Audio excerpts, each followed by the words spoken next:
Hello दोस्तों, नमस्कार। आज फिर अपने YouTube चैनल सक्सेस क्लासेस में आपका स्वागत है। आज का जो टॉपिक है वो आपके लिए बहुत महत्वपूर्ण टॉपिक है दोस्तों, क्योंकि आज हम आपको बताने वाले हैं हस्त मैथुन के नुकसान। दोस्तों, ये शर्म की बात नहीं है, ये जानकारी की बात है कि आपको इसके बारे में जानकारी होना बहुत जरूरी है। दोस्तों, ये किस तरह नुकसान करता है दोस्तों, आज आपको ये जरूर इसके बारे में 2 मिनट जरूर पढ़ना है दोस्तों, क्योंकि जानकारी से ही हम कई बीमारियों से बच सकते हैं और लोगों को बचा सकते हैं। दोस्तों, सबसे पहले मैं आपको बताऊंगा कि ये जो है ना, ये अपना टेस्टिस है। ये क्या है? अपना टेस्टिस है। अपने में 2 टेस्टिस होते हैं। ये जो टेस्टिस है इसकी संख्या 2 होती है और इनमें क्या होती है, हमारे स्पर्म बनते हैं। जो टेस्टिस है उसमें क्या बनता है दोस्तों, हमारे स्पर्म बनते हैं। और एक मजे की बात है, ये हमारी जो किडनी है, किडनी से भी पेशाब की जो यूरिन की नस होती है वो भी हमारी इसी में जाके मिल जाती है। मतलब स्पर्म को निकलना और पेशाब को निकलना एक ही रास्ता है। तो ये दोस्तों कैसे निकलते हैं, इनके लिए क्या है कि एक दरवाजा बनाया गया है, उसको कहते हैं प्रोस्टेट ग्लैंड।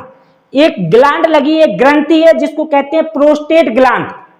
जब हमारे स्पर्म जाते हैं और यूरिन निकलता है तो इधर पे एक जो दरवाजा है वो संकेत करता है, ये अपने आप खुलता है। किस दौरान? जैसे कि हमें यूरिन निकलना है तो ये हमें संकेत करता है, तो प्रोस्टेट ग्लैंड जो होता है वो हमारा हट जाता है। लेकिन दोस्तों क्या होता है कि कई कमजोर व्यक्ति होते हैं जिनमें क्या है, ये प्रोस्टेट ग्लैंड आपका बहुत कमजोर होता है। तो इनका क्या है, स्पर्म बनते रहते हैं रात में, दिन के समय। ये क्या कहते हैं, ये जो आपका है, ये आपका पेनिस, ये जो है आपका, ये है पेनिस। जो स्पर्म क्या है, इनके बनते रहते हैं कमजोर, और जिनका प्रोस्टेट ग्लैंड कमजोर होता है तो ये क्या कहते हैं, रात में पेनिस से आपका स्पर्म बाहर निकलते हैं, जिसको कहते हैं हम नाइटफॉल। लोग कहते हैं कि सर नाइटफॉल क्या होता है, तो यही नाइटफॉल है। कमजोर प्रोस्टेट ग्लैंड होने के कारण बने हुए स्पर्म बाहर निकलते रहना ही नाइटफॉल कहलाता है। कुछ व्यक्तियों में क्या होता है कि पेशाब के माध्यम से ही स्पर्म बाहर जाते रहते हैं। दोस्तों, स्पर्म का बाहर निकलना बहुत ऊर्जा घातक होता है, इसमें बहुत सारी ऊर्जा नष्ट होती है, ये बीमारी का कारण बनता है। लेकिन ऐसा नहीं है दोस्तों, इसका इलाज कराने से ये बीमारी दोस्तों सही हो जाती है।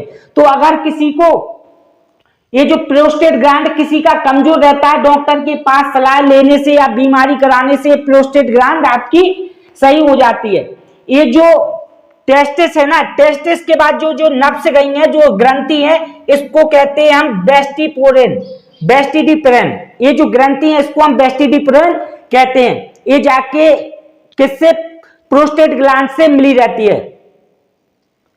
जो स्पर्म को रोक कर रखता है पेशाब के लिए, ये जो प्रोस्टेट ग्लैंड है ये स्पर्म को रोक के रखता है। अगर पेशाब आपको जाना है तो ये क्या करेगा, स्पर्म को रोकेगा, पेशाब को निकल जाने देता है। दोस्तों, दूसरी बात, मैस्टरबेशन क्या होता है? मैस्टरबेशन एक ऐसी क्रिया है दोस्तों जिसमें बिना सेक्स की फीलिंग करना होता है। दोस्तों, मैस्टरबेशन क्या बुलाता है, एक ऐसी क्रिया जिसमें बिना सेक्स के दौरान, और हम क्या करते हैं, उसकी सेक्स की फीलिंग करते हैं, सेक्स की फीलिंग करते हैं, स्पर्म को बाहर निकालते हैं। और इसमें नुकसान क्या है दोस्तों, पुरुष अपने स्पर्म को जानबूझकर बाहर निकाल देता है, जिससे प्रोस्टेट ग्लैंड कमजोर हो जाता है। पुरुष लोग क्या करते हैं, ये बहुत गलत बात हो जाती है कि जानबूझकर स्पर्म को इस ग्रंथि से बाहर निकालता है, हालांकि ये ऑर्डर नहीं देता है। तो ये क्या, हमारा पेस्टो ग्लैंड क्या हो जाता है दोस्तों, हमारा कमजोर हो जाता है, जिस कारण मर्दों में प्रोस्टेट कैंसर हो जाता है। मर्दों में क्या होता है, प्रोस्टेट कैंसर होता है।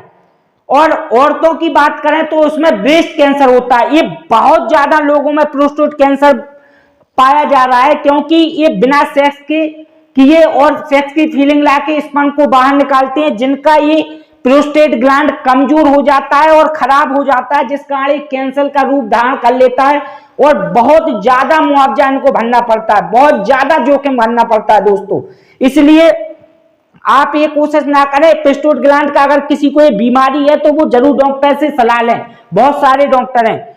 इसके बाद इससे 2 बीमारियां होती हैं, एक लिकोरिया और सिफिलिस। टेस्टिस के घाव बन जाता है। इन बीमारियों में क्या है, जो टेस्टिस होता है ना दोस्तों, लिकोरिया और सिफिलिस, इसमें टैक्सेस में घाव बन जाता है और घाव बन के फोड़ा फुंसी हो जाते हैं, जिस कारण ये क्या कैंसर का रूप ले लेते हैं। दोस्तों ये छोटी सी जानकारी है, लेकिन दोस्तों ये आपको बहुत इंपॉर्टेंट जानकारी है, इसको आप जरूर सुने, समझें और इस पे पालन करें।